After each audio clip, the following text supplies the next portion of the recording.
በስመ አብ ወወልድ ወመንፈስ ቅዱስ አሐዱ አምላክ አሜን። ኦሪት ዘፍጥረት ምዕራፍ 5 የአዳም የትውልዱ መጽሐፍ ይህ ነው። እግዚአብሔር አዳምን በፈጠረ ቀን በእግዚአብሔር ምሳሌ ያደረገው፣ ወንድና ሴት አድርጎ ፈጠራቸው፣ ባረካቸው። ስማቸውንም በፈጠረበት ቀን አዳም ብሎ ጠራቸው። አዳምም 230 ዓመት ኖረ፣ ልጁንም በምሳሌው እንደ መልኩ ወለደ፣ ስሙንም ሴት ብሎ ጠራው። አዳምም ሴትን ከወለደ በኋላ የኖረው 700 ዓመት ሆነ፣ ወንዶችንም ሴቶችንም ወለደ።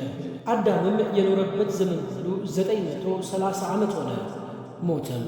ሴትም 205 ዓመት ኖረ፣ ሄኖስንም ወለደ። ሴትም ሄኖስን ከወለደ በኋላ የኖረው 707 ዓመት ሆነ፣ ወንዶችንም ሴቶችንም ወለደ።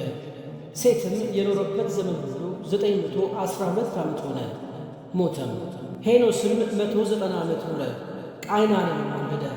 ሄኖስም ቃይናንን ከወለደ በኋላ የኖረው 715 ዓመት ሆነ፣ ወንዶችንም ሴቶችንም ወለደ።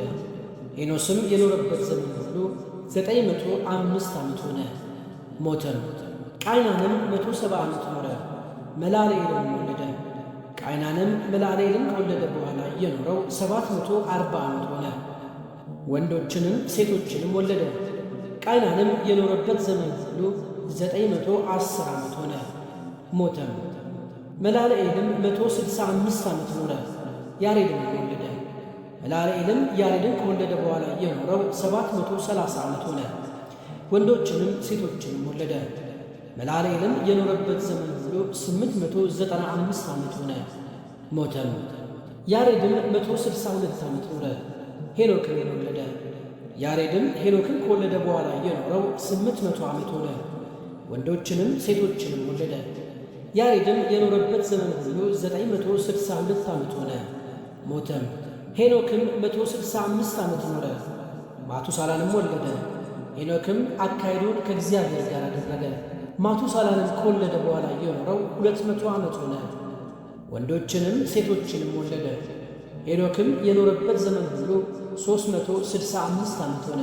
ሄኖክም አካሄዱን ከእግዚአብሔር ጋር ስላደረገ አልተገኘም፣ እግዚአብሔር ወስዶታልና። ማቱሳላም 187 ዓመት ኖረ፣ ላሜሕንም ወለደ። ማቱሳላም ላሜሕን ከወለደ በኋላ የኖረው 782 ዓመት ሆነ፣ ወንዶችንም ሴቶችንም ወለደ። ማቱሳላም የኖረበት ዘመን ሁሉ 969 ዓመት ሆነ፣ ሞተም። ላሜሕም 182 ዓመት ኖረ፣ ልጅንም ወለደ። ስሙንም እግዚአብሔር በረገማት ምድር ከተግባራችንና ከእጅ ሥራችን ይህ ያሳርፈናል ሲል ኖህ ብሎ ጠራው። ላሜሕም ኖህን ከወለደ በኋላ የኖረው 565 ዓመት ሆነ፣ ወንዶችንም ሴቶችንም ወለደ። ላሜሕ የኖረበት ዘመን ሁሉ 747 ዓመት ሆነ፣ ሞተም። ኖህም የ500 ዓመት ሰው ነበረ። ኖህም ሴምን፣ ካምን፣ ያፌትንም ወለደ።